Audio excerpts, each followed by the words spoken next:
Kakao lovers. So yan yung roll of 40 natin. May mga flowering na po. Yan. Pero hindi pa yan. Maliit pa lang eh. So pruning tayo. Pruning.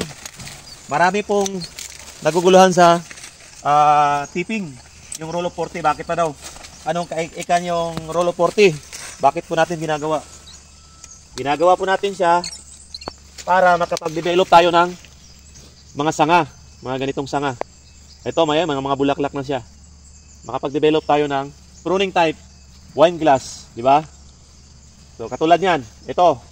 Meron na siya dito, lumaki na yung roll of 40 natin. So pwede ko na putulin 'to. Putol, oh. Ito naman, pwede na rin putulin 'to. Na-open na siya.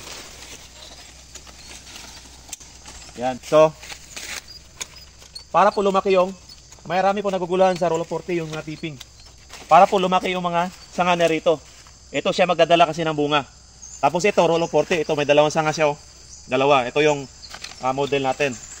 So ito naman, gagawin natin yung roll of 40 ito. Ito. Ito kasi sobra siya. Ito, sobra siya eh. Kasi ito yung aagawin na yung canopy. Aagawin ito. Ito yung hahabol doon sa sikat ng araw.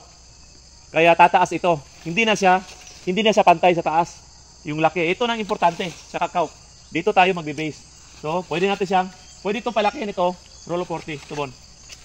Palakihin natin to. Dalawa, so putulin natin to. Yan. Ito, papalakihin natin tong sangang to.